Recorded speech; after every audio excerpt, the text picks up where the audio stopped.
பொன்மனச்செம்மல் புரட்சி தலைவர் எம்ஜிஆர், இதய புரட்சி தலைவி அம்மா இருவரும் தலைவர்களை வழங்கி இந்த அரங்கில் குழுமிருக்கின்ற அந்தியில் தொகுதி வாக்காளர் மக்கள் அத்தனை பேரும் இந்த அரங்கிலே குழுமி இந்த பூமியை குலுங்கின்ற அளவுக்கு எழுச்சி ஆர்வம் மகிழ்ச்சி. இதுவே நடைபெறுகின்ற சட்டமன்ற பொதுத் தேர்தலில் அண்ணா திமுக வெற்றி பெறுவதற்கு இதுவே சான்று. இது விவசாயிகள் இருந்த பகுதி. இன்னைக்கு பெரும்பாலும் விவசாய பெருமி மக்கள் தான் இந்த பகுதியிலே வாழ்ந்து கொண்டிருக்கின்றார்கள். அந்தியூர் பகுதி எனக்கு பரிச்சார்த்தமுள்ள ஒரு சட்டமன்ற தொகுதி. என்னுடைய அம்மா இந்த பகுதியை சேர்ந்தவர். இந்த பகுதியில் இருக்கின்ற பல பேர் எனக்கு நேரடியாக தெரியும். என்னுடைய ஊர் 20 கிலோமீட்டர் திருவளையம். அதனால நீ எப்பொழுதும் என்னை வந்து எளிதாக சந்திக்கலாம். நானும் ஒரு விவசாயி. விவசாயி படுகின்ற துன்பங்கள், துயரங்கள், வேதனைகள், விவசாய தொழிலாளி இரண்டு பேரும் ரத்தத்தை வீழ்மையாக மண்ணில் சிந்தி உழைக்கின்ற வர்க்கம் விவசாய தொழிலாளி. இந்த தொழில் சிறக்க, இந்த தொழிலை ஈடுபடுகின்ற விவசாய பெருமி மக்கள், விவசாய தொழிலாளர்கள் அவருடைய வாழ்வாதாரம் மேற்கொள்ள, பொருளாதார மேம்பாடு அடைய அனைத்து இந்திய அண்ணா திராவிட முன்னேற்ற கழக அரசு உங்களுக்கு தொழில் இருக்கும். அண்ணா திமுக ஆட்சி இருந்ததால்தான் கடந்த சட்டமன்ற தேர்தலில் 2016 2021 2 முறை விவசாயிகள் வாங்கிய தொடக்க வேளாண் கூட்டுறவு சங்கத்தில் வாங்கிய பயிர்கடன் தள்ளுபடி செய்யப்பட்டது. இன்னைக்கு விவசாய பணிகள் தடையில்லாமல் நடைபெறுவதற்கு மும்முனை மின்சாரம் 24 மணி நேரம் கொடுத்தோம் அண்ணா திமுக ஆட்சியில். இன்றைய தினம் திராவிட முன்னேற்ற கழக ஆட்சி பொறுப்புக்கு வந்த பிறகு அதையெல்லாம் ஷிப்ட் முறையில மாற்றி இன்றைக்கு பகல்ல ஒரு குறிப்பிட்ட நேரம், பிறகு இரவுல எப்படி வேளாண் பணிகள் மேற்கொள்ள முடியும். ஆக இதையெல்லாம் ஒரு விவசாயி என்ற ஒரு உணர்வோடு நான் முதலமைச்சர் இருந்த காலகட்டத்தில் விவசாயிகள் பணிகள் தடையில்லாமல் நடைபெற பகலிலே மும்முனை மின்சாரம் கொடுத்தேன். அதே போல ஏழை குளம் குட்டை பல ஆண்டுகளாக அந்த வண்டல் அல்லாமல் அந்த ஏரிகளுடைய கொள்ளளவு குறைந்து போய்விட்டது. பெய்கின்ற மழை நீர் முழுவதும் ஏரி குளம் குட்டையில நிரம்பி இருக்க வேண்டும் என்ற அடிப்படையில குடிமராமத்து திட்டத்தை கொண்டாந்து விவசாய பங்களிப்போடு விவசாயிகளுக்கு விலை இல்லாம கொடுத்தோம். ஏரி விலை இல்லாம அள்ளிட்டாங்க. அந்த வண்டல் விவசாய நிலத்திற்கு அடிவரமாக பயன்பட்டது. வேளாண்மை பணிகள் சிறந்தது, நல்ல விளைச்சல் கொடுக்கப்பட்டது. இந்த ஆட்சி பிறகு அதையெல்லாம் நிறுத்தப்பட்டு விட்டது. மீண்டும் அதிமுக ஆட்சி உள்ளது. விவசாயிகள் வண்டல் மண் ஏரியில விலையெல்லாம் அள்ளிக்கொள்ளலாம். அதே போல இங்க செங்கல் சூளை அதிகமா வச்சிருக்கிறீங்க. அதிமுக ஆட்சியில செங்கல் சூளை வைத்திருக்கின்ற அந்த நிறுவனங்கள் பல்லாயிரக்கணக்கான பேருக்கு வேலை வாய்ப்பு கொடுத்துட்டு இருக்கிறீங்க. இந்த ஆட்சி வந்த பிறகு அது ஒரு நெருக்கடி தந்திருக்கிறாங்க. மீண்டும் அதிமுக ஆட்சி வந்ததுடன் செங்கல் சூளையில் இருக்கிற நெருக்கடி தீர்க்கப்படும். அதே போல இந்த பகுதியில மணியாட்சி திட்டம் அதிமுக ஆட்சியில அந்த திட்டத்தை நிறைவேற்றுவதற்காக அந்த முதற்கட்ட பணி துவங்க நாங்க நிதி ஒதுக்கிறோம். இந்த ஆட்சி வந்த பிறகு அது கிடப்பல போட்டாங்க. அந்த மணியாட்சி திட்டத்தை மீண்டும் அதிமுக ஆட்சி வருவது அதுக்குண்டான நடவடிக்கை மேற்கொள்ளப்படும். ஏற்கனவே ஏரி குளம் கொண்டு அனைத்து நீர் நிரப்பி நிலத்து நீரை உயர செய்து விவசாயிகளுக்கு தேவையான நீர் கிடைக்கும். குடிப்பதற்கு தேவையான நீரை அதிமுக ஆட்சியை உங்களுக்கு உருவாக்கி தரப்படும் என்ற செய்தி இந்த நேரத்தில் தெரிவிக்கிறேன். ஏன்னா இந்த பகுதியில முழுக்க விவசாயத்தை நம்பி வாழ்ந்து கொண்டிருக்கிறார்கள். அந்த விவசாயிகளுடைய வாழ்வாதாரம் உயர்த்தப்பட வேண்டும் என்பதற்காக நான் வெளிநாடு சென்ற பொழுது பஃபலோ பால் பண்ணைக்கு போனேன். ஒரு பஸ் ஒரு நாளைக்கு 65 லிட்டர் பால் கொடுக்குது. ஒரு பஸ் ஒரு நாளைக்கு 65 லிட்டர் பால். அதே போல நம்முடைய விவசாயிகளுக்கு கலப்பட பசுக்களை உருவாக்கி அந்த விவசாயிகள் விலையெல்லாம் தரலாம் என்று எண்ணி சேலம் பகுதியில 1000 கோடியில 1050 ஏக்கர்ல பிரம்மாண்டமான ஆசியாவிலேயே மிகப்பெரிய கால்நடை பூங்காக அமைச்சேன். இந்த ஆட்சி பிறகு அரசின் கால் பிடிச்சின் காரணமா கிடப்பல போட்டிருக்கிறாங்க. மீண்டும் அதிமுக ஆட்சியுடன் இந்த கால்நடை பூங்கா இயங்கும். நம்முடைய விவசாயிகளுக்கு அந்த கால்நடை ஆராய்ச்சி நிலையத்தின் மூலமாக கலப்பின பசுக்களை உருவாக்கி நம்முடைய விவசாயிகளுக்கு விலை இல்லாம கொடுப்போம். அப்படி நம்முடைய பகுதி சீதோசனைக்கு தக்கவாறு கலப்பின பசுக்களை உருவாக்கி விவசாயிகளுக்கு விவசாய தொழிலாளருக்கு கொடுக்கிற பொழுது ஒரு நாளைக்கு 40 லிட்டர் பால் கொடுக்கும். நம்ம 3 பசு வச்சு பால் கறப்பதற்கு ஒரு பசு வச்சு அந்த பாலை கறக்கலாம். அது முழுக்க முழுக்க விவசாயிகளுக்கு விலையில்லாம கொடுக்கப்படும். அந்த திட்டத்தை முடக்கி இருக்கிறாங்க. இந்த அரசு தேவையா? விவசாயிகளுடைய விரோத அரசு தேவையா? அந்த திட்டம் எதற்காக முடக்கி வச்சீங்க? 1000 கோடி கிடப்புல கிடைக்குது. கட்டணம் கட்டியாச்சு. ஆராய்ச்சி நிலையம் திறக்கப்பட வேண்டும் என்ற திட்டமிட்டு அதிமுக ஆட்சியிலே கொண்டு வரப்பட்ட திட்டம் என்ற ஒரே காரணத்திற்காக அந்த திட்டத்தை முடக்கி வச்சிருக்கிறாங்க. எல்லாம் கட்டணம் கட்டியாச்சு. அந்த கால்நடை மருத்துவ கல்லூரி ஆராய்ச்சி நிலையத்தை நான் துவக்கிட்டு இருக்கும் போது இப்பொழுது பிரம்மாண்டமான கட்டணம் அப்படியே இயங்காம இருக்குது.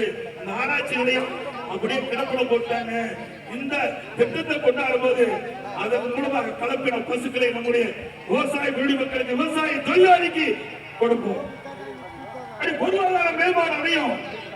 அதுல விலையில்லா ஆடுகள் இன்னைக்கு நம்ம வளர்த்துற ஆடு ஒரு வருஷத்துக்கு 20 கிலோ கிடைக்கும்னா இது ஆராய்ச்சி நிலையத்தின் மூலமாக உருவாக்கப்பட்ட ஆடு 40 கிலோ எடை கிடைக்கும். அது மட்டுமல்ல, நம்முடைய விவசாயிகள் எந்த கன்று வேணுமோ அந்த கன்று நமக்கு கிடைக்கும். இன்னைக்கு சிந்து பஸ் அதுல கிடைக்கிறது என்ன கிடைக்கிறது நாட்டு மாடு அதுல என்ன கன்று வேணுமோ அந்த கன்றை நம்முடைய விவசாயிகளுக்கு கொடுக்கின்ற அளவிற்கு நவீன முறையில இந்த ஏற்பாடு செஞ்சோம். ஊட்டியில 50 கோடியில அந்த திட்டத்தை உருவாக்கணும். கிடப்புல போட்டாங்க. ஆட்சி வரைக்கும் கிடப்புல போட்டாங்க. விவசாயிகள் கொடுக்கின்ற பொழுது கலப்பின பசுகள் அந்த இடைவெளிக்கு போட்டா அதை வளர்த்தி பால் கிடைக்கும். அவருடைய வளர்ச்சியில் பொருளாதார மேம்பாடு கிடைக்கும். அந்த திட்டத்தையும் முடக்கி இருக்கிறாங்க. ஆக இந்த திட்டத்தை எல்லாம் மீண்டும் கொண்டு வர வேண்டும் என்றால் அதிமுக ஆட்சி தமிழகத்திலே வளர வேண்டும். ஸ்டாலின் எப்பொழுது பார்த்தாலும் பேசலாம். தமிழ்நாட்டுக்கும் என்டிஏவுக்கும் போட்டியில இது தமிழ்நாட்டில் நடக்கிற தேர்தல், டெல்லியில நடக்கிற தேர்தல் இல்ல.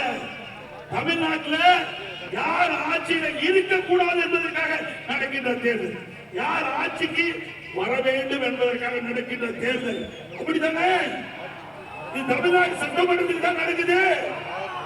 முதலமைச்சருக்கு அது கூட தெரியல, பாவம். அப்படி ஒண்ணுமே தெரியாத பொம்மை முதலமைச்சர் நாட்டை ஆண்டு கொண்டிருக்கிறார். சிந்தித்து பாருங்க. அதிமுக ஆட்சி மீது ஒரு குறைவுடன் அந்த ஆட்சியை சொல்ல முடியல. அப்படி ஒரு சிறப்பான ஆட்சியை அதிமுக அரசு நாட்டு மக்களுக்கு கொடுக்கப்பட்டது. இன்னைக்கு வாழ்ந்த அம்மா 2011 தமிழகத்துடைய முதலமைச்சர் பொறுப்பேற்கிற பொழுது கடுமையான நிதிகளை நெருக்கடி அதை ஏதாவது சமாளிச்சு சிறப்பான ஆட்சி கொடுத்தாங்க. இன்னைக்கு அம்மா இந்த காலகட்டத்தில் அம்மா மறைந்த பிறகு அம்மாவுடைய அரசு உங்களால் கழக நிர்வாகிகளால் நான் முதலமைச்சராக தேர்ந்தெடுக்கப்பட்டு 4 ஆண்டு 2 மாதம் சிறப்பான ஆட்சி கொடுத்தோம்.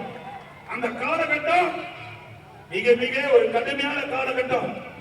முதல்ல ஆட்சி பொறுப்பேற்ற கடுமையான வறட்சி, குடிப்பதற்கு கூட தண்ணீர் கிடையாது. அந்த காலகட்டத்தில் கூட கிராமத்திலிருந்து நகர வரை வசிக்கின்ற மக்கள் அனைவருக்கும் பாதுகாக்கப்பட்ட தண்ணீரை தடையில்லாம கொடுத்தோம். இரண்டாவது புயல் டெல்டா மாவட்டம் புயலாக புரட்டி போட்டு விட்டது. விவசாயிகள் எல்லாம் பாதிக்கப்பட்டு விட்டாங்க.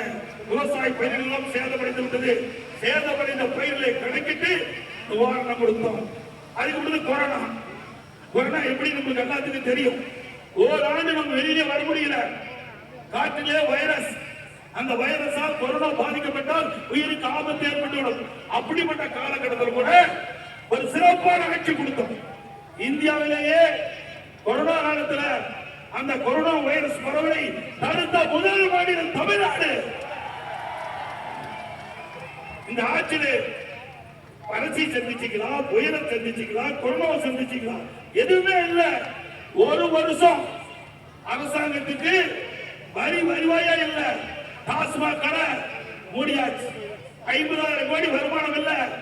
ரோட் டாக்ஸ் வருமானம் கிடையாது. பத்திரப்பதிவு வருமானம் கிடையாது. ஜிஎஸ்டி வருமானம் கிடையாது. எக்ஸைஸ் கிடையாது.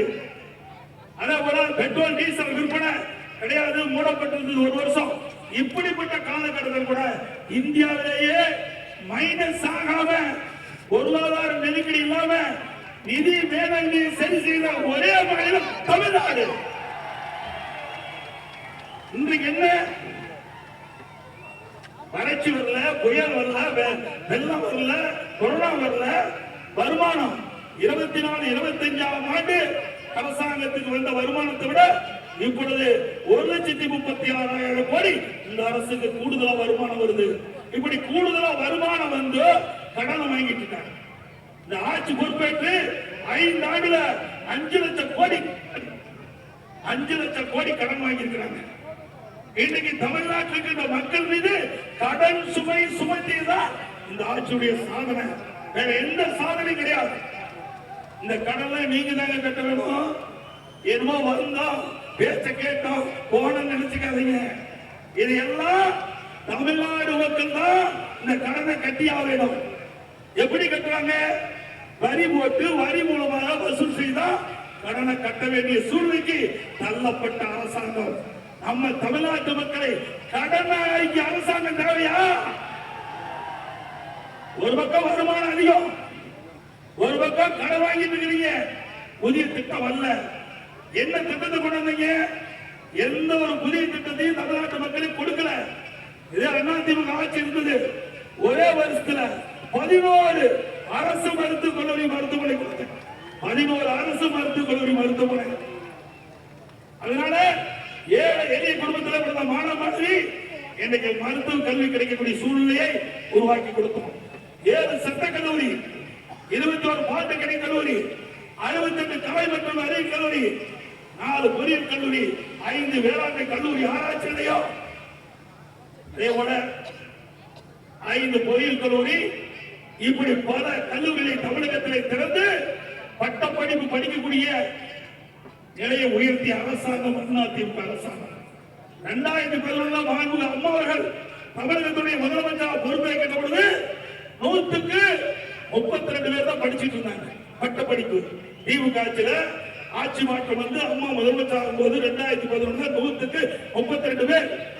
அம்மா கல்வியில புரட்சி மறுமலர்ச்சி ஏற்படுத்திய விளைவு, அம்மா மறைவுக்கு பிறகு அம்மாவுடைய அரசு தொடர்ந்து கல்லூரியை திறந்த விளைவு 100க்கு இன்றைய தினம் 52 பேர் படிக்கிறாங்க. 52 பேர் இன்னைக்கு உயர்கல்வி பட்டப்படி படிக்கிறாங்க. இந்த அரசு கல்லூரி திறந்த விளைவு ஏழை எளிய குடும்பத்திலே பிறந்த மாணவ மாணவி வெறும் குறைந்த செலவு. தனியார் கல்லூரி கூட 75,000, அரசு கல்லூரியில மிக குறைந்த கட்டணம். அதனால கல்வி கற்பனை எண்ணிக்கை உயர்ந்திருக்குது. அதே போல பள்ளிகள் இன்னைக்கு ஆரம்ப பள்ளி, நடுநிலைப் பள்ளி, தரவைத்து உயர்நிலைப் பள்ளி, உயர்நிலைப் பள்ளி தரம் உயர்த்தி மேல்நிலைப் பள்ளி, கிட்டத்தட்ட 500க்கும் மேற்பட்ட மேல் பள்ளிகளை திறந்தோம். அதனால இந்தியாவிலேயே கல்வி கற்பனை எண்ணிக்கை தமிழ்நாட்டில் உயர்ந்திருக்குது. அதிமுக ஆட்சியில செய்த சாதனை. அது மட்டும் இல்ல, கொரோனா காலம் 11 மாசம் ரேஷன் கடையில விலையெல்லாம் அரிசி கொடுத்தோம்ல, எங்க கொடுத்தோமா? சக்கரை கொடுத்தோம், எண்ணெய் கொடுத்தோம், குடும்பத்துக்கு 1000 ரூபாய் கொடுத்தோம். அந்த காலகட்டத்தில் வருமானமே கிடையாது அரசாங்கத்துக்கு. 40,000 கோடி கடன் வாங்கி இந்த கொரோனா காலத்துல மக்களுக்கு தேவையான உதவிகளை செஞ்சோம். அப்படிப்பட்ட காலகட்டத்தில் நம்முடைய தைப்பொங்கல், நம்முடைய கிராமத்தில் இருக்கிற மக்கள் எல்லாம் சிறப்பா தைப்பொங்கல் கொண்டாட வேண்டுவதற்காக எல்லா குடும்பத்தையும் 2,500 ரூபாய் கொடுத்தோம். நாங்க தான் 2,500 ரூபாய் பொங்கல் தோப்பு கொடுத்தோம். இன்னைக்கு ஸ்டாலின் பேசுறார், நாங்க 5000 ரூபாய் கொடுத்துருக்கல. எங்க கொடுத்த? ஏற்கனவே 3 மாசத்து பணம் இப்ப தேர்தல் வந்ததுனால மக்கள் இடத்துல செல்வாக்கு இருந்ததுனால 2000 ரூபாய் கொடுத்த 5000 ரூபாய் கொடுத்த மக்களை ஏமாத்துற திரு ஸ்டாலினோட அண்ணா திமுக ஆட்சி பண்ணதோட எல்லா குடும்பத்தில் இருக்கின்ற நம்முடைய குடும்ப தலைவருடைய வங்கி கணக்குல 10,000 ரூபாய் வழங்கப்படும். மத்திய அரசு எங்களோடு இருக்குது, மத்திய அரசு எங்களோடு இருக்குது. தேவையான நிதியை பெறுவோம். அது மட்டுமல்ல, கொரோனா காலத்தில் பள்ளி மூடப்பட்டது, கல்லூரி மூடப்பட்டது, மாணவர்கள் மன உளைச்சல் இருந்தாங்க. அவருடைய கோரிக்கை ஏற்று நம்முடைய பள்ளி மாணவர்களுக்கு ஆல்பாஸ் போட்டு கொடுத்தோம். கல்லூரியில் படிக்கின்ற மாணவர்களுக்கு ஆன்லைன் வகுப்பு. இப்படி மாணவர்கள் கூட பாதிக்க கூடாது என்பது கவனமாக இருந்து செயல்பட்ட அரசாங்கம் அதிமுக அரசாங்கம். என்ன பேசுறார், குடும்ப தலைவிக்கு மாதந்தோறும் 1000 ரூபாய் கொடுக்கறோம்னு. எப்பொழுது பார்த்தாலும் பத்திரிகையில் விளம்பரம். எப்ப கொடுத்தீங்க? 2.5 ஆண்டுகள் கழிச்சு கொடுத்தீங்க. நான் தொடர்ந்து பிரதான எதிர்கட்சி தலைவர் என்ற முறையில சட்டமன்றத்தில் திரு ஸ்டாலின் நேரடியாக கேட்டுக் கொண்டிருந்தேன். கிட்டத்தட்ட தமிழ்நாட்டில் இருக்கின்ற பெண்களை ஏமாற்றி வாக்குகளை பெற்று ஆட்சிக்கு வந்து மாதந்தோறும் குடும்ப தலைவிக்கு 1000 ரூபாய் கொடுக்கணும். இதுவரைக்கும் கொடுக்கல. 28 மாசம் ஆயிடுது. கொடுக்க முடியுமா, கொடுக்க முடியாதா? இல்லாவிட்டால் தமிழ்நாடு முழுவதும் மிகப்பெரிய போராட்டம் நடத்தப்படும் என்று எச்சரிக்கை விடுத்த பிறகுதான் வேற வழி இல்லாம இந்த நம்முடைய குடும்ப தலைவிக்கு 1000 ரூபாய் கொடுத்தார். சும்மா தான் கொடுக்கல, அண்ணா திமுக அழுத்தம் கொடுத்தது. அதனால குடும்ப தலைவிக்கு 1000 ரூபாய் கிடைச்சு. இப்பொழுது பேசுறார், இந்த முன்பணம் கொடுத்திருக்காருல்ல குடும்ப தலைவி, பிப்ரவரி மாசம், மார்ச் மாசம், ஏப்ரல் மாசம். என்ன காரணம் சொல்றாரு? அந்த குடும்பத்தில் இருக்கிற மக்களுக்கு நோயாளிப்பட்டா மாத்திரை வாங்க, பள்ளிக்கு பீஸ் கட்ட. ஏன் 22 மாசம் அந்த மக்கள் கஷ்டப்பட்டாங்களே, அப்ப ஏன் கொடுக்கல? பெண்கள் கஷ்டப்பட்டது பார்த்து கொடுக்கல. திரு ஸ்டாலினுக்கு அந்த குடும்பத்துடைய ஓட்டு தேவை, அதனால கொடுக்கல. அதற்கு அண்ணா திமுக செய்த கடுமையான நடவடிக்கையின் காரணமாக தொடர்ந்து சட்டமன்றத்தில் அழுத்தப்படுத்தோம், பத்திரிகையாளர் அறிக்கை வெளியிட்டோம், ஊடகத்தின் வாயிலாக பேட்டி கொடுத்தோம். எங்களுடைய அண்ணா திமுக பொதுக்கூட்டத்தில் இதை தொடர்ந்து பேசணும். வேற வழி இல்லாம குடும்ப தலைவிக்கு 1000 ரூபாய் கொடுத்தாங்க. அப்புறம் கட்டணம் எல்லாம் மகளிருக்கு பேருந்து. நாங்க 50% பெண்கள் கட்டணம் பயணம் செய்யறாங்க. அவர் முழுசும் கட்டணம் பயணம் செய்யறாங்க. இப்போ அண்ணா திமுக ஆட்சிக்கு வந்தா நம்முடைய ஆண்களும் நகர பேருந்துல கட்டணம் பயணம் செய்யறாங்க. எப்படி பெண்கள் கட்டணம் இல்லாமல் இன்னைக்கு பேருந்து பயணம் செய்யறாங்களோ, அதே போல இனி நகர பேருந்தில் ஆண்களும் கட்டணம் இல்லாம பயணம் செய்யலாம். அதோட ஒவ்வொரு குடும்பத்திற்கும் மாதந்தோறும் 3 கேஸ் சிலிண்டர் மானியத்தோடு கொடுக்கப்படும், விலையில்லாம கொடுக்கப்படும். அது மட்டுமல்ல, நம்முடைய பெண்கள், நம்முடைய சகோதரிகள் குறித்த வேலைக்கு போகணும், பணி முடிஞ்ச பிறகு வீடு போகணும். பல இடத்துல பேருந்து வசதி இல்லை. இதையெல்லாம் அம்மா அவர்கள் உணர்ந்து அம்மா இருசக்கர வாகனம் மானியத்தில் கொடுத்தாங்க. திமுக ஆட்சி வந்து நிறுத்தப்பட்டது. மீண்டும் இப்பொழுது அம்மா ஆட்சிக்கு வந்த உடனே ஒவ்வொரு அம்மா இருசக்கர வாகனத்துக்கு 25,000 மானியம் 5 லட்சம் பேருக்கு கொடுக்கப்படும். அதோட நம்முடைய குடும்ப தலைவிக்கு இப்பொழுது 1000 ரூபாய் தான் கொடுக்கிறாங்க. அண்ணா திமுக ஆட்சி வந்ததுல 2000 ரூபாய் வழங்கப்படும். ஒவ்வொரு தை பொங்கல் போதும் தை பொங்கல் பரிசு 1000 ரூபாய் கொடுக்கப்படும். அதோட தீபாவளி என்று நம்முடைய சகோதரிக்கு பட்டு சேலை வழங்கப்படும். நாளைக்கு தங்க திட்டம் நிறுத்தப்பட்டது, வீட்டுக்கு கொடுப்போம். அப்போ அந்த திருமண உதவி திட்டத்தின் கீழ் நம்முடைய மணப்பெண்ணுக்கும் மணமகனுக்கும் பட்டு வேஷ்டி பட்டு சேலை வழங்கப்படும்.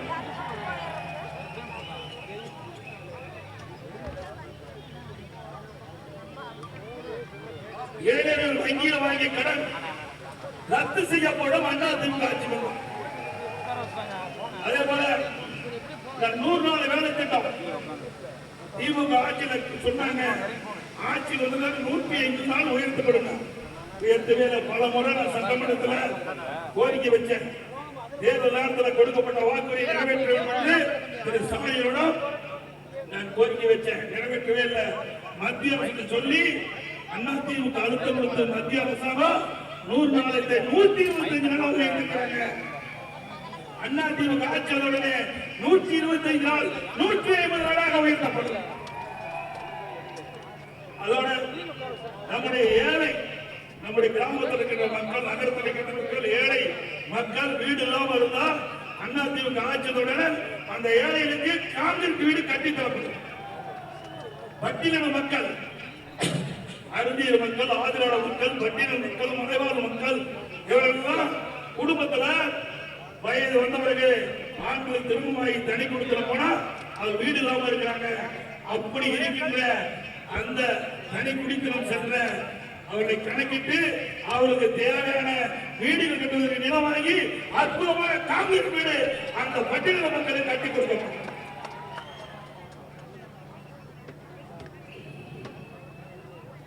அதேவேளை படித்த இளைஞர்கள் வேலைவாய்ப்புல பதிவு பண்ணியிருக்கிறாங்க. அவர்களுக்கு பட்டதாரிகளுக்கு மாதந்தோறும் 2000 ரூபாய் கொடுக்கப்படும். வேலை கிடைக்கிறது. பிளஸ் 2 வரை படித்தவர்களுக்கு 1000 ரூபாய் மாசந்தோறும் கிடைக்கும்.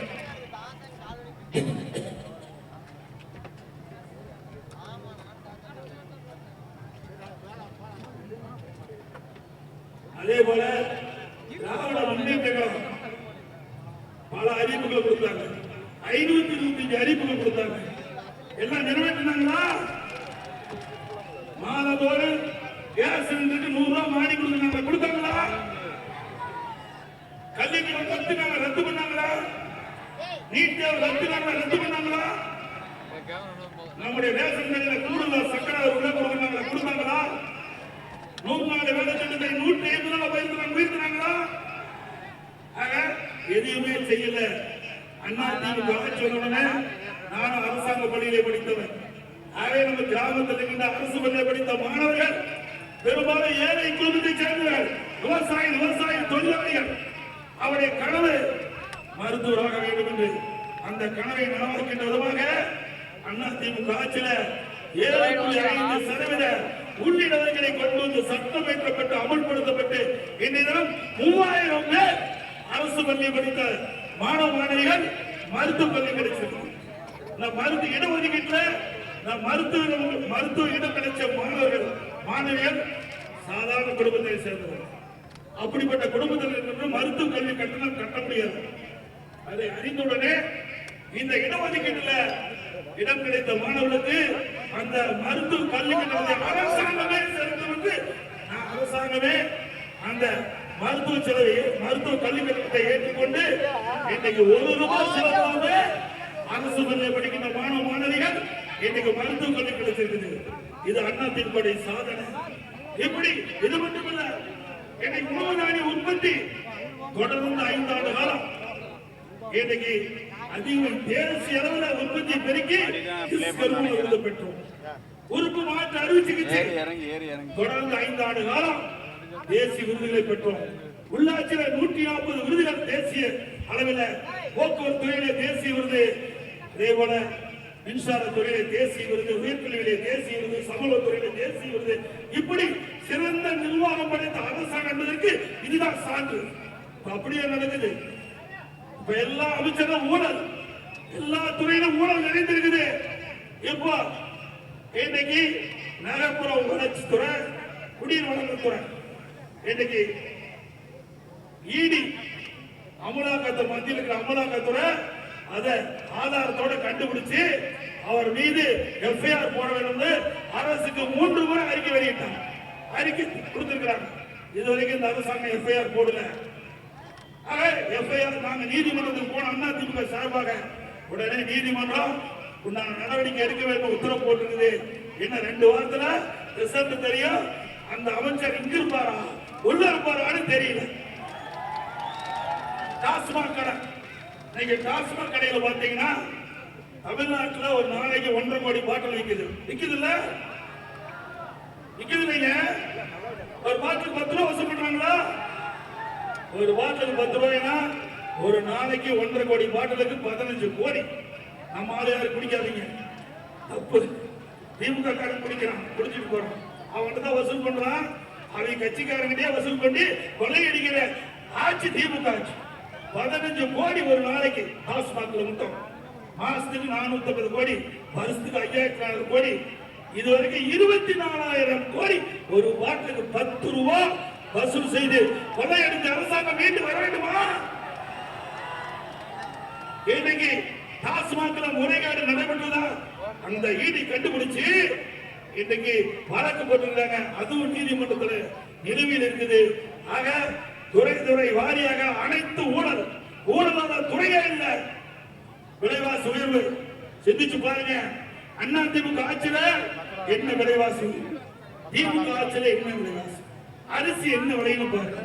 அண்ணா திமுக ஆட்சியில சாப்பாடு அரிசி பச்சரிசி 40 ரூபாய் ஒரு கிலோ, திமுக ஆட்சியில 1 கிலோ 75 ரூபாய்க்கு விற்குது. அதோட பொன்னி புழுங்கல் அரிசி அண்ணா திமுக ஆட்சியில 45 ரூபாய், இன்னைக்கு 75 ரூபாய். இட்லி புழுங்கல் அரிசி 1 கிலோ அண்ணா திமுக ஆட்சியில 30 ரூபாய், இன்னைக்கு திமுக ஆட்சியில 55 ரூபாய். கடலை எண்ணெய் 1 கிலோ அண்ணா திமுக ஆட்சியில் 130 ரூபாய், இப்ப 200 ரூபாய்க்கு விற்குது 1 கிலோ. நல்லெண்ணெய் 1 கிலோ 250 அண்ணா திமுக ஆட்சியில, இன்னைக்கு 500 ரூபாய்க்கு விற்குது. தோரம் பருப்பு அண்ணா திமுக ஆட்சியில 1 கிலோ 74 ரூபாய், இப்ப 120 ரூபாய்க்கு விற்குது. உளுந்து பருப்பு 1 கிலோ 79 ரூபாய் அண்ணா திமுக ஆட்சியில, இன்னைக்கு 1500 ரூபாய்க்கு விற்குது. இப்படி அன்றாடு வேலைக்கு சென்று இன்னைக்கு அவர் வீட்டில் அடுப்படிகின்ற குடும்பம் பல இருக்குது. அப்படிப்பட்ட ஏழை குடும்பத்தில் எந்த அளவுக்கு விலைவாசி என்பது பாருங்க. இதை கட்டுப்படுத்துறதுக்கு இந்த அரசாங்கம் எந்த நடவடிக்கை எடுக்கல. இதே அண்ணா திமுக ஆட்சி இருக்கின்ற பொழுது எந்த உணவுப் பொருள் விலை ஏறினாலும் அந்த உணவுப் பொருளை கட்டுப்படுத்துவதற்கு விலை கட்டுப்பாட்டு நிதி 100 கோடி ஒதுக்கி எந்த மாநிலத்தில் பருப்பு விலை குறையா இருக்குது, புளி என்ன விலை குறையா இருக்குது, அதை கொள்முதல் செஞ்சு தமிழ்நாட்டில் கொண்டு வந்த கூட்டுறவு சங்கத்தின் மூலமாக விற்பனை செஞ்சு உணவுப் பொருளை விலை கட்டுப்பாட்டில் வைத்திருந்த அரசாங்கம் எதையாவது ஒண்ணு செய்யறியா? ஏழைகள் முழுவதும் இந்த ஆட்சியில கடுமையா பாதிக்கப்பட்டிருக்காங்க. விலைவாசி இந்த அளவுக்கு உயர்ந்திருக்குது.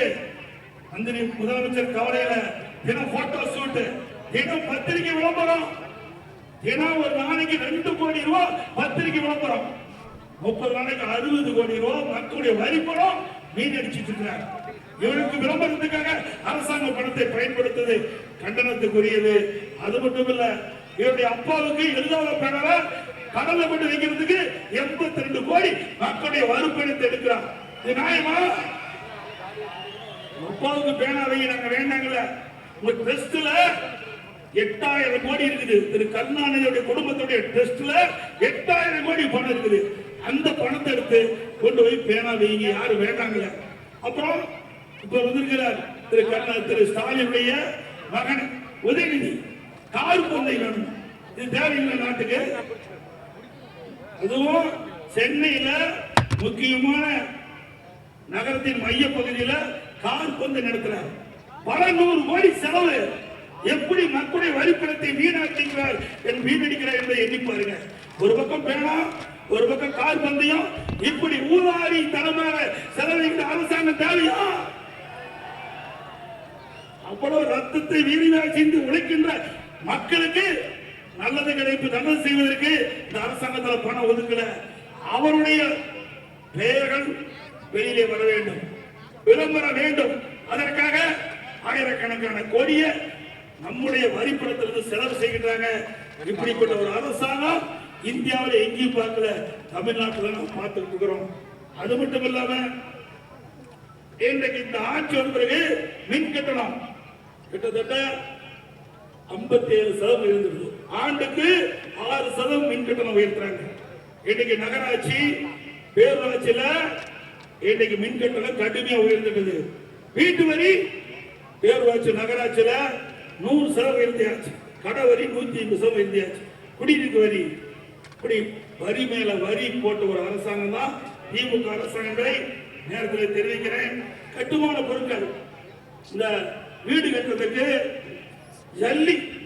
ஜல்லி வாங்க வந்தா அதிமுக 2000 ரூபாய், இப்ப ஒரு யூனிட் 2000 ரூபாய்க்கு இருந்தது, 5500 ரூபாய் ஒரு யூனிட். எம்சாண்ட் 3000 ரூபாய்க்கு இருந்தது, அதிமுக 6000 ரூபாய். கம்பி ஒரு டன் அதிமுக ஆட்சியில் 40,000, திமுக ஆட்சியில் ஒரு டன் கம்பி 65,000, ஒரு செங்கல் அதிமுக ஆட்சியில் 6 ரூபாய் 7 ரூபாய்க்கு விற்குது, இப்போ 10 ரூபாய் 12 ரூபாய்க்கு விற்குது. ஒரு மூட்டை சிமெண்ட் அதிமுக ஆட்சியில் 240 ரூபா, இப்போ 350 ரூபாய்க்கு விற்குது.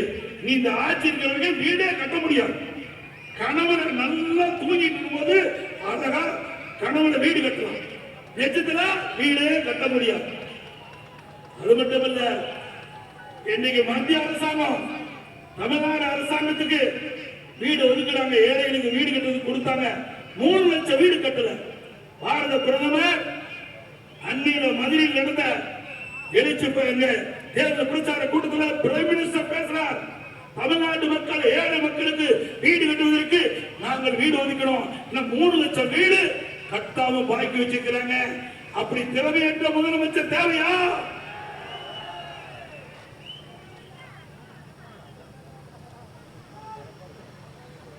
அதோட எங்க பார்த்தாலும் கொலை, கொல்ல, திருட்டு, வழிப்பறிவு, பாலியல் வன்கொடுமை நடக்காத நாளே இல்லை. இன்னைக்கு எல்லாம் போதை ஆசாமிகளால இந்த பிரச்சனை நடக்குது. இன்னைக்கு பாத்தீங்கன்னா நாங்குநேரியில 4 நாளைக்கு முந்தி ரோட்ல போறவங்க வெட்டுறான். சிவகங்கையில நேற்றைக்கு முந்தலாம் அதே மாதிரி ரோட்ல போறவங்க வெட்டி சாய்க்கிறாங்க. இப்படி சர்வசாதாரண கொலை நடக்குது. இதுக்கு என்ன காரணம்? எல்லாம் கஞ்சா போதை ஆசாமிகள். இன்றைக்கு இந்த ஆட்சி வந்ததிலிருந்து இன்று வரை போதைப் பொருள் நடமாட்டத்தை தடுக்க முடியல. ஏன்னா பாதி பேர் அந்த போதைப் பொருள் விற்பனையில ஆளுங்கட்சி சேர்ந்தவர்கள் ஈடுபட்டு காரணத்தினால காவல்துறை அவரை கட்டுப்படுத்த முடியல.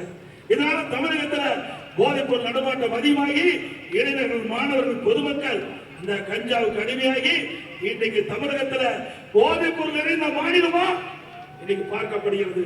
இந்த போதைப் பொருள் ஆசாமியினால்தான் இந்த கொலை, கொள்ளை, திருட்டு, வழிப்பறிவு, பாலியல் வன்கொடுமை தினந்தோறும் நடந்துகிட்டு இருக்குது. ஆக இப்படிப்பட்ட அரசாங்கம் தொடர வேண்டுமா? அதான் சத்தமா சொல்லுங்க. இப்படிதான் இன்னைக்கு ஒரு திமுக எம்எல்ஏ அவர் மருத்துவமனை நடத்துறார். அந்த மருத்துவமனையில உங்களுடைய பள்ளி விளக்குல வறுமையின் காரணமாக பணத்தாசை காட்டி அவரை அழைச்சிட்டு போய் அவருடைய உடல் இருக்கிற கிட்னிய முறைகால எடுத்துட்டாங்க.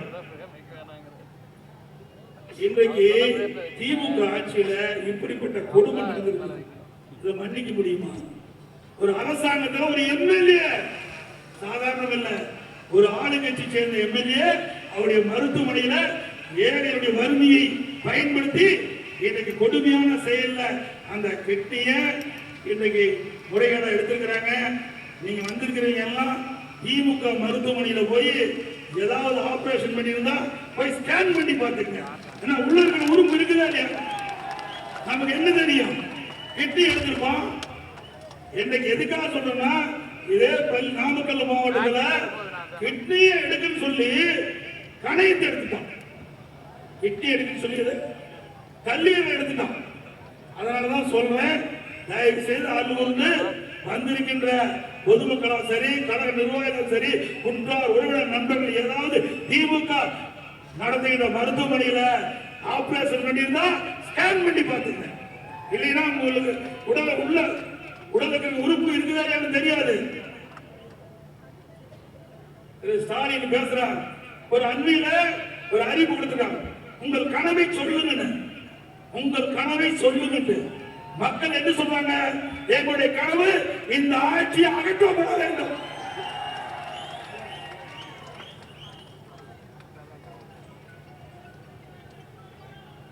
அதே போல இன்றைய தினம் அதிமுக ஆட்சி பல திட்டங்களை கொண்டாந்து நிறைவேற்றுகிறோம். இன்னும் பல திட்டங்களை நாம் கொண்டாட இருக்கிறோம். நம்ம பகுதியில் இருக்கின்ற நான் இந்த பகுதி அந்தியூர் பகுதியில முழுமையே எனக்கு தெரிஞ்ச பகுதி. அதனால நம்முடைய மக்களுக்கு, அந்தியூர் தொகுதியில் இருக்கிற மக்களுக்கு என்னென்ன தேவையோ அதையெல்லாம் அதிமுக ஆட்சியாளர்கள் நிச்சயமாக உங்களுக்கு செய்து கொடுப்பதை நேரத்தில் தெரிவிக்கிறேன். இன்னைக்கு அந்தியூர் சட்டமன்ற தொகுதியில் சுமார் 2500 பேர் இந்த குடும்ப கால் நிதி தொழிலை நம்பி இருப்பார் சொன்னாங்க.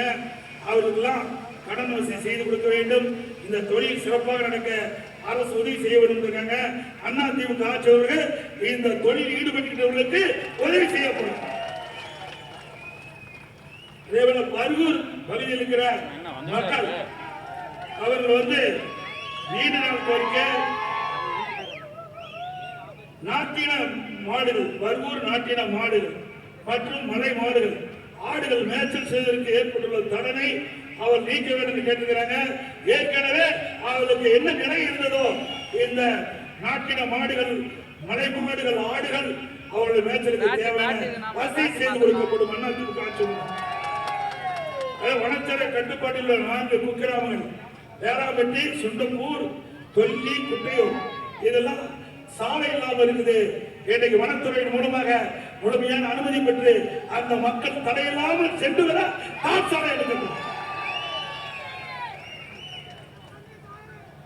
அதிமுக ஆட்சி இருந்த பொழுது இந்த தாலுகா அலுவலகம் புதுசாக உருவாக்கணும். அந்தியூர்ல தனி தாலுகாவா கொடுத்தோம். அதுபோல பர்கூர் மேற்கு மலை மணியாட்சி ஓடையில மேம்பாலம் அமைக்கப்பட்டு பல்வேறு குக்கிராமங்களுக்கு புதிய பேருந்து வழித்தடம் ஏற்பட்டு நீண்ட கால கோரிக்கையை நிறைவேற்றப்பட்டது. தமிழ்நாடு கர்நாடக பர்கூர் வழியாக இணைப்பு சாலை 72 கோடியில அகலப்படுத்தப்பட்டது. அத்தானில புதிய துணைமணி இல்லம் 11 கோடியில கட்டி கொடுத்தோம். அந்தியூர் பேராட்சி, வாணிபூர் பேராட்சி, மாத்தூர் ஊராட்சி, ஈயன்குளை ஒன்றிய பல கிராமங்களுக்கு புதிய குடிவசதி ஏற்படுத்தி கொடுக்கப்பட்டது. அந்தியூர் தொழில் உள்ள பல்வேறு பகுதி மக்கள் 5000 பேருக்கு இலவச பட்டா கொடுக்கப்பட்டது. மாத்தூர் குன்னந்தோட்டம் புதிய பாலம் கட்டி கொடுத்தோம். அத்தானி செம்பிச்சாம்பாளையம் பகுதியில் உணவு தானிய மற்றும் நெல் சேமிப்பு கிடங்கு அமைக்கப்பட்டது. பர்கூர் மலை பகுதியில் மலையாள மக்களுக்கு மருத்துவமனை அமைக்கப்பட்டது. அத்தானி மற்றும் கூலூர் ஆரம்ப சுகாதாரம் மேம்படுத்தப்பட ஆரம்ப சுகாதாரம் 30 படுக்கை கொண்ட ஆரம்ப சுகாதாரம் ஆரம்பிக்கப்பட்டது. அந்தியூர் சட்டமன்ற தொகுதி முழுவதும் பிரதான சாலைக்கு விரிவாக்கம் செய்யப்பட்டு மக்கள் தடையில்லாமல் போக்குவரத்து வழியை செய்யப்பட்டது. பர்கூர் மலை கிராமத்தில் புதிய துணுகள் அமைக்கப்பட்டது. கோரிக்கை கொடுத்திருக்கிறீங்க. அந்தியூர் பகுதியில் உள்ள 7 குளங்களுக்கு நீர் இருப்ப நான் ஏற்கனவே சொன்னேன். மணியாட்சி திட்டத்தை கொண்டு வர வேண்டும் என்று கேட்டுக்கிறீங்க. நான் முதலமைச்சர் அந்த காலத்தில் அந்த திட்டம் விரிவான திட்டம் இங்கே தயார் பண்ணுவதற்கு ஒரு அமௌண்ட் ஒதுக்கணும். இந்த ஆட்சியில கிடப்பில போட்டாங்க. கணக்கல்வானை கிராம வேதபாறை நீர்த்தேக்க திட்டம் நிறைவேற்ற நடவடிக்கை எடுக்கப்படும். குறுகிய அத்தானி கள்ளிப்பட்டி ஓடை மேடு மேம்படுத்த பாலம் அகலப்படுத்தி நடவடிக்கை எடுக்கப்படும். மங்களாப்பூர் புளியம்பட்டி ஆற்று பாலம் அவங்க நடவடிக்கை எடுக்கப்படும். அந்தியூர் பகுதியில் உள்ள நில குடியேற்ற சங்கத்தின் மூலம் விவசாயம் செய்து கொண்டுள்ள சுமார் 1000 குடும்பங்களுக்கு சங்க தலைவர் பெயருள்ள கூட்டுப்பட்டாவரை நீக்கி அவரவர் பெயருக்கு தனிப்பட்டா வழங்க நடவடிக்கை எடுக்கப்படும். பர்கூர் மலைப்பகுதிக்கு புதிய தனி துணை மின் நிலையம் அமைக்கப்பட்டு விவசாயிகளுக்கு தேவையான தடையில்லா மின்சாரம் மின்னிணைப்பு வழங்கப்படும். அம்மாப்பேட்டை ஒன்றிய பகுதி மக்கள் கோரிக்கை தோணி மடுவு திட்டத்தை நிறைவேற்ற நடவடிக்கை எடுக்கப்படும். அந்தியூர் தொகுதியில் உள்ள சுமார் 2000 மீன்பிடி குடும்பங்கள் பாதிக்கப்பட்டதாக சொல்றீங்க. அவருக்கு தேவையான மீன்பிடி உரிமைகள் பெற்றுதல் அரசுடைய நடவடிக்கை எடுக்கப்படும். அந்தியூர் சட்டமன்ற தெரிவிக்கப்பட்ட விவசாயம் மற்றும் தொழில் செய்வோர் பயன்படுவதில் மும்மணி மின்சாரம் ஏற்கனவே நான் குறிப்பிட்டேன். விவசாயிகளுக்கு பகலிலே மும்மணி மின்சாரம் கிடைப்பதற்கு நடவடிக்கை எடுக்கப்படும். அந்தியூர் புதிய பேருந்து அமைக்க நடவடிக்கை எடுக்கப்படும். அம்மாபாளைய அத்தானி பவானி ஆட்சிக்கு குறிக்க உயர்மட்ட போல அமைக்க நடவடிக்கை எடுக்கப்படும். இப்படி பல திட்டங்கள் கோரிக்கை கொடுத்திருக்கிறீங்க. அதிமுக ஆட்சி பண்ண இந்த திட்டங்கள் எல்லாம் நிறைவேற்றப்படும் என்ற செய்தி இந்த நேரத்தில் தெரிவித்து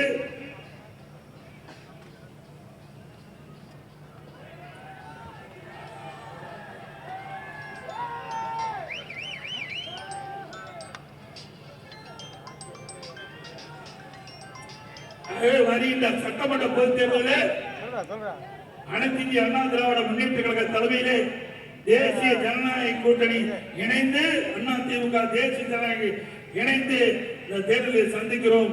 இந்த தேர்தலில் நீங்க மிகப்பெரிய வாய்ப்பை தர வேண்டும் என்று கேட்டுக்கிறேன். அந்தியூர் சட்டமன்ற தொகுதி அதிமுக கோட்டை என்பதை நிரூபிக்கிறது.